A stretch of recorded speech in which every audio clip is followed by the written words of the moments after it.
रूपी दोरी आणली गेली बाबा. त्याच वेळेस काय झालं, परमात्म्याला सहज बांधून टाकलं. कारण जर राधा राणी होत्या, त्यांनी कधीच आपलं मन परमात्म्याच्या चरणावरती अर्पण केलं होतं. त्यांनी संसारिक सुखाची अपेक्षा केली नाही. कधीच आपलं जे मन होतं ते सगळं मन भगवंताकडे लावून दिलं. आणि हे मन एवढं चंचल आहे बाबा, एवढं चंचल आहे,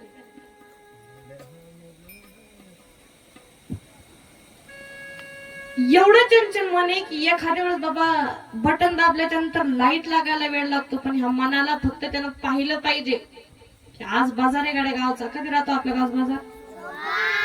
सोमवारी ना. हा, सोमवारी फक्त विचार कधी केला की बाजार, आज बाजार आहे गाड्या, आणि डोळ्याला कधी लावले की विचार कधी केला तर बरोबर दिसत. वांग्याचं दुकान कुठे आहे, कटलरीचं दुकान कोणतं आहे, भाजीपाल्याचं कुठे आहे, भुसार माल कुठे आहे, सगळं इथून दिसत. म्हणजे मन एवढं चंचल चपल आहे बापा की त्याला मन चंचल चपल, जाता येता न लगे वेळ. या मनाला बाबा एक वेळेस माणसानं आग्नेला हाती धरावं, पण मनाला हाती धरू. राधा राणी सरकारांनी हे मन केव्हाच परमात्म्याच्या चरणावरती अर्पण केलं होतं. आणि त्याचमुळे त्यांची दोरी आणल्याच्यामुळे काय झालं, परमात्म्याला बांधता गेलं, परमात्म्याला वश करता गेलं. मी पहिलं सांगितलं बाबा की परमात्म्याला जर बंद करायचं असेल, परमात्म्याला जर वश करायचं असेल, त्यासाठी आपलं मी आणि माझं अंतकरणातून निघलं पाहिजे. कारण बाबा ते संसारामध्ये तुम्ही मी आणि माझं करत असतो, तो संसार कधीच पुरा होत नाही. कितीही प्रयत्न केल्याच्या नंतर सुख जर त्या संसारामध्ये प्राप्त करायला गेलो बाबा आपण, तर काय होतं, आपल्याला जवसा एवढं सुख भेटतं, किती जवसा एवढं सुख भेटतं, पण दुःखाचे काय पर्वताचे पर्वत दुःखाचे साठलेले असतात. सुख पाहता जवा पाडे, दुःख पर्वता एवढे. सुख जर प्राप्त करायला गेलो बाबा, मन हे मन कसं, हे मन एका मोगऱ्याचं फुल आहे, आणि ते मोगऱ्याचं फुल परमात्म्याच्या चरणावरती अर्पण करता गेलं पाहिजे. ज्या वेळेस हे मन भगवंताच्या चरणावरती आपण ठेवू ना, त्यावेळेस सांगेल की जगातल्या सगळ्या सुखाची प्राप्ती आपल्याला होत असते. पण त्यासाठी तो भाव, निष्ठा आपल्या अंतकरणामध्ये असते. पण ज्यावेळेस राधाराणी सरकारांनी प्रेमरूपी दोरी आणली, त्याच वेळेस भगवंताला बांधता गेलं. आता उखळाला भगवंताला बांधून ठेवलं, पण जवळच पहिले दोन झाडं होते. यमला अर्जुनाचा वृक्ष होता. आता ते झाडं पाहिले भगवंताने, पण एका ठिकाणी आता जे तडतड हाड आहे बाबा, काही काही म्हातारे माणसं असे की टेकोस तर बी ते एका जागी बसत नाही, बाजेल पडोस तर बी एका जागी बसत नाही. मग देवाला वाटलं की चांगलंच आफत आले म्हणे बाबा आपल्यावर, काय रोज इकडं तिकडं गुरवतो म्हणे, सगळ्याचे घर कमी पडते म्हणे, पण आज अवघडच झालं म्हणे. आता चांगलं कस्टडी मध्ये टाकलं म्हणे, आता हालता येणार डोलता येणार, हालता येत नाही म्हणे, डोलता येत नाही, इथून बाजूला जाता येत नाही, करावं तर काय करावं. मग देवाने काय केलं बाबा, तसंच भगवंताने ती उखळ ओढायला सुरुवात केली. मला सांग बाबा, ज्या परमात्म्याने गोवर्धन पर्वत धारण केला, ज्या परमात्म्याच्या भरोश्यावर एवढी सृष्टी चालू आहे, मला सांगा त्या परमात्म्याला तू खळ काही भय होत त्याच्या? बाबा बोल नका. काय होतं, बोलल्याच नंतर विक्षेपी इकडे येतो ना, लिंक तुटून जाते ना सगळी. पहिली गोष्ट स्टेजवरचे नियम बाबा की पहिले फोन बाजूला असला पाहिजे. दुसऱ्याचं प्रमाण, सगळे जे आपल्याला प्रमाण येत असेल ते प्रमाण पटकन देता गेलं पाहिजे. वादकानं वादकाचं, गायकानं गायकाचं, सिंतवाल्यानं सिंत, ज्याचं त्याचं काम ज्यानं त्यानं इनाकारक इकडे तिकडे पाहायचं नाही, इकडे तिकडे बोलायचं नाही, फोन आहे तर बिलकुल पाहायचं नाही. कारण आपण स्टेजची पवित्रता राखली गेली पाहिजे. अनुष्ठानी बाबा एका प्रकारचं, साधी सुधी कथा आहे का नाही, खरं एकांतात सांगून लकडेशिवाय मोकळी वाटणीवर येत नाही म्हणते, एकांतात सांगून जमतच नाही. स्टेज आहे, कथा आहे, अनुष्ठान एका प्रकारचं, त्या ठिकाणी पवित्रता राखल्याच गेली पाहिजे, स्टेजचे नियम राखल्याच गेले पाहिजे. नाही तर कोणी यायचं नाही तर बसायचं. मी पहिलेच सांगितलं की आरतीची यजमान आहे, त्यांच्याशिवाय वरती का सांगितलं मी, मला वाटत नाही की तुम्ही यावर ग्रंथाचं दर्शन घ्यावं, पण नाही. आपण कुठून कुठून येतो, कोणालाही आपला स्पर्श होतो, एखाद्या वेळेस मनामध्ये विकार उत्पन्न होतो आणि त्याच वेळेस आपण या ठिकाणी, मी व्यासपीठावर यायच्या आधी बाबा तुम्ही आता पाहिलं असं, पहिले जेव्हा गाडीतून उतरते त्याच वेळेस माझं नामस्मरण होत झालेलं असतं. स्टेजचे नियम नामस्मरण झालेलं असतं. सकाळी जरी आंघोळ केली तरी गाडीत बसायच्या आधी पहिले आंघोळ होते आणि गाडीतून उतरायच्या आधी पहिले गोमित्र अंगावरती शिंपडलं जातं, नामस्मरण केलं जातं, तेव्हा या स्टेजवरती विनाकारण कोणाही कसंही पवित्रता राखावी लागते, त्याची अनुष्ठान येते. त्या ठिकाणी विटंबना झालेली. हा मग आता काय झालं,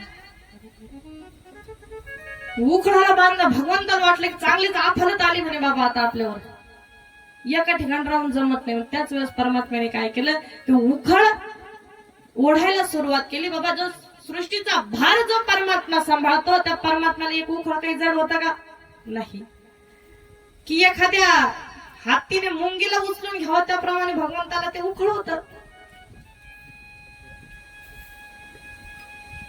परमात्म्याने त्या उखळाला ओढायला सुरुवात केली बाबा. पण भानगड अशी झाली, ते उखळ पण आडवं आणि चालली गाडी खेळत. माग लटकलं ते उखळ, आडवा झाला. मग आता काय, देवान विचार केला की म्हणे आता गाडी खेळायची म्हणे, आपल्याला चालायचं. पहिली गोष्ट काही झालं म्हणे तर आता आपली सुटका होत नाही, सुटका तर होतच नाही म्हणे. पण आता आपला आनंद कशात हे मानून घ्यायचं, आपल्याला आनंद आपल्याला सुख कशामध्ये प्राप्त होणार, यात आपले आपण करा सोडवणं. आता याच्या त्याच्यात गुंताचं नाही बाबा, जसं आहे तसं चालू राहू त्याचं. मग त्यावेळेस देवान गाडी खेळणं सुरू केली. उखळ मागून घेतलं आणि पुढे भगवंत चालायला लागले. मग चालत असताना भानगड अशी झाली, देवाला वाटलं की आपण खेळायची म्हणे, गाडी खेळायची, पण खेळायला कोणी सोबत नव्हतं. मैयानं सांगितलं होतं एकही गोपाल, एकही गवळी या ठिकाणी दिसणार नाही, एकही लहान लेकरू इथं दिसणार नाही. पक्की वॉर्निंग, कडक वॉर्निंग देऊन ठेवली होती. आणि देवाचे एकही मित्र त्या ठिकाणी भगवंताकडे आला नाही, एकही मित्र तिथं आला. देव वाटले म्हणून बाबा गाडी खेळा, पण नुसतं ड्रायव्हर झालो आणि त्यात पॅसेंजरच नाही.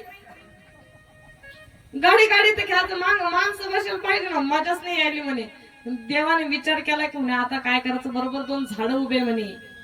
काय, 2 झाडं उभे म्हणे. मग आपण एक काम करू म्हणे, आता झाडाही शिकवू. मग कसं समजायचं, मनाशी भगवंत बोलायला लागलं. समजायचं म्हणे ह्यो एक पारी करून, ह्यो एक पारी करी. आणि मी मस्त आयते डुलत डालत त्याच्यातून जात असेल म्हणे मनाला.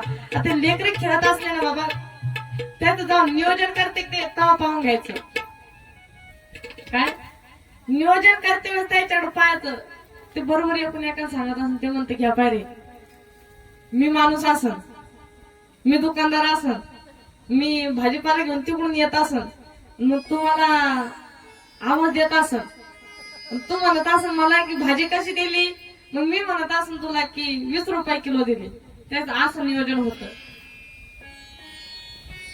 देवाला खेळण्यासोबत कोणीच नव्हतं सोबत. मग देवानं काय केलं बाबा, मनालाच बोलायला सुरुवात केली.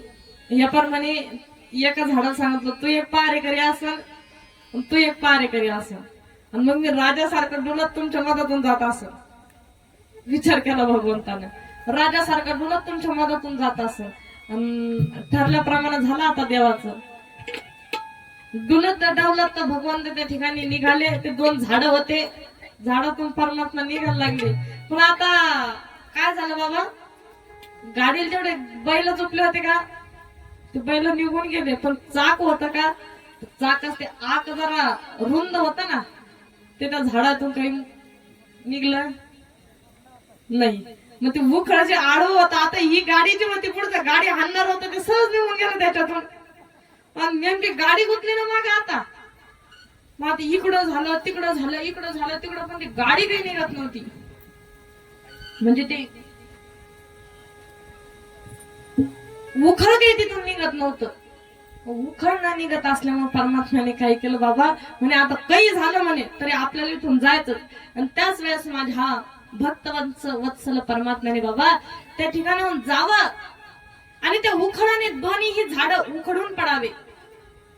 दोन्हीही झाडं त्या ठिकाणी उपटल्या गेले आणि त्याच ठिकाणी त्या दोन्ही झाडातून दोन दिव्य पुरुष उत्पन्न झाले आणि त्या दिव्य पुरुषाने परमात्म्याला नमस्कार केला. गोपाल कृष्ण भगवान की जय, गोपाल कृष्ण भगवान की जय, सियावर रामचंद्र भगवान की जय. परमात्म्याने बाबा ते दोन दिव्य पुरुष परमात्म्याची स्तुती करायला लागले की सांगितले की बाबा तू दयाळ आहे, तुझ्यासारखं दयाळू या जगामध्ये कोणी नाही, म्हणून परमात्मा तुमच्या आमच्यावरती कृपा झाली, हेच आमच्यासाठी भाग्याचं लक्षण आहे. एका मिनिटात सुट्टी उरली आहे आता, एवढा दृष्टांत झाला की. मग त्याच वेळेस जे झाड होते बाबा, जे गंधर्व होते, पण आपल्या एका चुकीमुळे त्यांना झाड व्हावं लागलं. त्याच वेळेस काय झालं, त्या गंधर्वांना झाड व्हावं लागलं. पण नारद मुनीने सांगितले बाबा परमात्म्याचं तुम्हाला दर्शन होईल आणि तेव्हा तुमचा उद्धार होईल. मग आता माझ्या दयाळू परमात्म्याने त्या ठिकाणी त्या यमलार्जुन वृक्षांचा उद्धार केला आणि त्यांना परमगती देऊन टाकली. बाबा मग भगवंताचा नियमच असा आहे की एकदा का कोणीही त्याला शरण गेलं तर परमात्मा त्याला मुक्ती देत असतो. आता मला वाटतं सगळ्यात चहाची वेळ झाली, पाण्याची वेळ झाली, झाली ना, पाय गळून आले ना. आता 10 मिनिटाचा ब्रेक घेऊ आता. आलो शरण तुला भगवंता, आलो शरण तुला भगवंता, खुशीत तुझ्या रे भगवंता, खुशीत तुझ्या भगवंता,